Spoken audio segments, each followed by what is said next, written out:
my goodness. Wow. Okay, Michigan. Whoa. Yeah. This feels good. And this is just the overflow crowd. That's right, for the overflow crowd. The true blue overflow.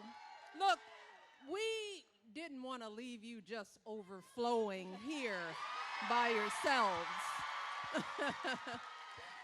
So we had to come and show you some love. You all are just warming our hearts. Just so honored and proud to be back in the Midwest. You know, folks from the Midwest, Illinois, Michigan, Ohio, we're just regular folks, you know? Just regular folks looking for some regular leadership, some decent leadership, some people with common sense who are gonna look out for our interests. And we have that in this amazing woman, our Vice President of the United States, the next President of the United States, Kamala Harris. But it is going to be close. It's gonna be close, y'all. We can't take anything for granted. We are gonna need you this fired up for the next 10 days so that we can get this done and we can sleep at night. I gotta ask myself, well, why on earth is this race even close? I lay awake at night wondering what in the world is going on. And it's clear to me that the question isn't whether Kamala is ready for this moment, because by every measure, she has demonstrated that she's ready. The real question is, as a country, are we ready for this moment? Are we willing to do what it takes to get her across the finish line, or are we going to let ourselves get distracted and fall for the scam? This race is close. It's too close for my liking. And I came out here to Michigan because I am someone who takes her own advice to heart. I know that if we want to help this country finally turn the page on the politics of hatred and division, we can't just sit around and complain. No, we've got to do something. If we want to usher in the next generation of American leadership, we have got to do something. If we want to elect someone with a character that is worthy of the Oval Office, someone with the strength of heart to guide our country to a better day, we have got to what? But can someone tell me why we are once again holding Kamala to a higher standard than her opponent?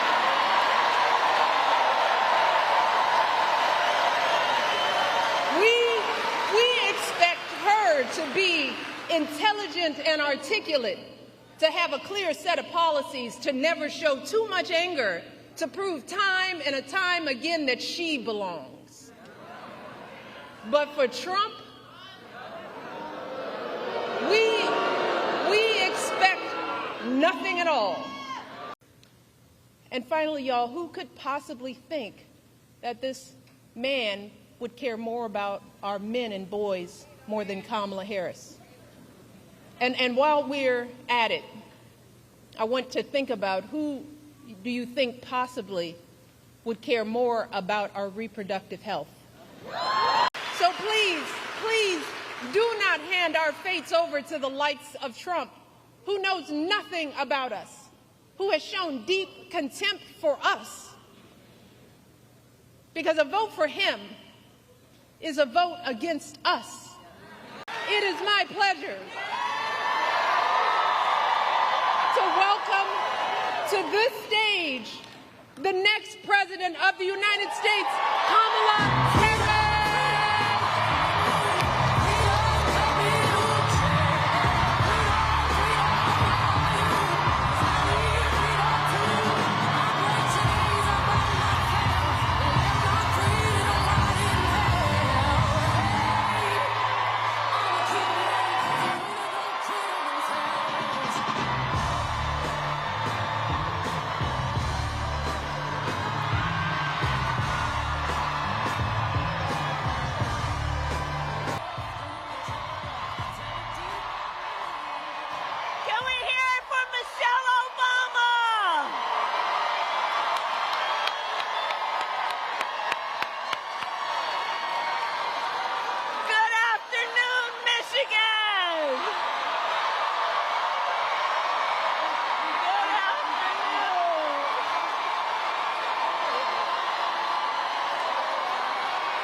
And in those roles, I took on perpetrators of all kinds.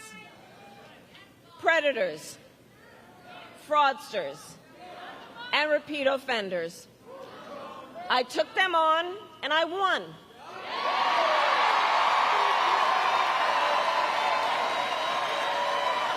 Well, Michigan, in 10 days, it's Donald Trump's turn.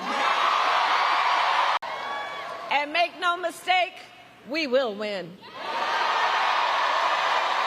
will win. We will win. We will win. We will.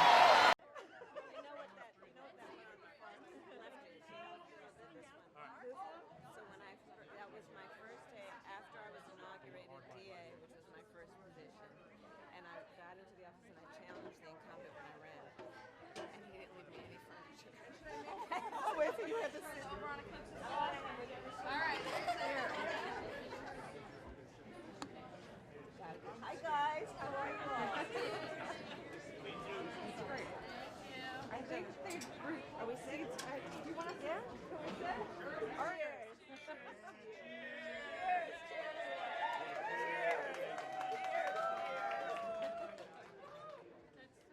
Great rally. Well, briefly, I think last night Donald Trump's event in Madison Square Garden really highlighted a point that I've been making throughout this campaign. He is focused and actually fixated on his grievances, on himself, and on dividing our country. And it is not in any way something that will strengthen the American family, the American worker. It is nothing about what he is saying that is actually going to support the aspirations, the dreams, and the ambitions of the American people. It is absolutely something that is intended to and is fanning the fuel of trying to divide our country. And as I've said many times, I'll say tomorrow night in my speech, there's a big difference between he and I. If he were elected on day one, he's going to be sitting in the Oval Office working on his enemies list. On day one, if I'm elected President of the United States, which I fully intend to be, I will be working on behalf of the American people on my to-do list. I'll take any questions, yeah. Madam Vice President, Michelle Obama said recently that you faced a double standard in this campaign. Do you feel like you've had to clear a higher bar every day than Donald Trump? My role and responsibility running for President of the United States is to make my case to the American people and to earn their support. And that is why I'm spending time traveling the country to listen to folks and to talk with them about my plans for strengthening our small businesses, my plans for helping people with home ownership, my plans to help young families with children. And that's the work that I'm going to continue to do, not taking anyone for granted, but knowing that I have to earn their support. And my plans and policies, including economists who have reviewed them, point to one fact, which is that my approach will strengthen America in many ways, including our economy. Donald Trump will weaken America and our economy. Vice President, You're making several stops in Michigan today. Can you talk about your final pitch to Michigan voters today? So I'm heading back to Michigan to talk with working people, with families, with young people about the issues that they care most about. They want to make sure that we're going to lower prices. They know that the price of groceries, for example, is too high. I know it too. So I have a plan to deal with that in terms of a number of things, including dealing with price gouging. They want to know that they have an opportunity to live the American dream around home ownership. That's why my plan about giving people a $25,000 down payment assistance if they're a first-time home buyer matters to the people of Michigan. They care about American manufacturing. I'm going to be talking about that again. My plan includes what we will do to continue to invest in American-based industries, American manufacturing, and American workers. That is how we are going to remain strong and globally competitive and win the competition for the 21st century with China and anybody else. One follow-up to your remarks about President Trump's rally last night. Some people who watched that made comparisons between a rally that happened at Madison Square Garden in 1939 with neo-Nazis or Nazis back then. Do you see those comparisons? And can you also expand on what he said and what you said yesterday about Puerto Rico? Donald Trump this is not new about him, by the way. What he did last night is not a discovery. It is just more of the same and maybe more vivid than usual. Donald Trump spends full time trying to have Americans point their finger at each other, fans the fuel of hate and division, and that's why people are exhausted with him. That's why people who formerly have supported Donald Trump, have voted for him, are supporting me, voting for me. People are literally ready to turn the page.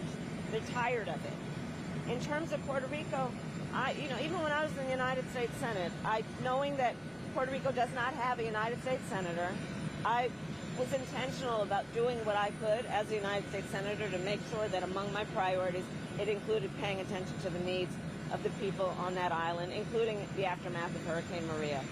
I have announced also my plan that is about my opportunity economy writ large, but a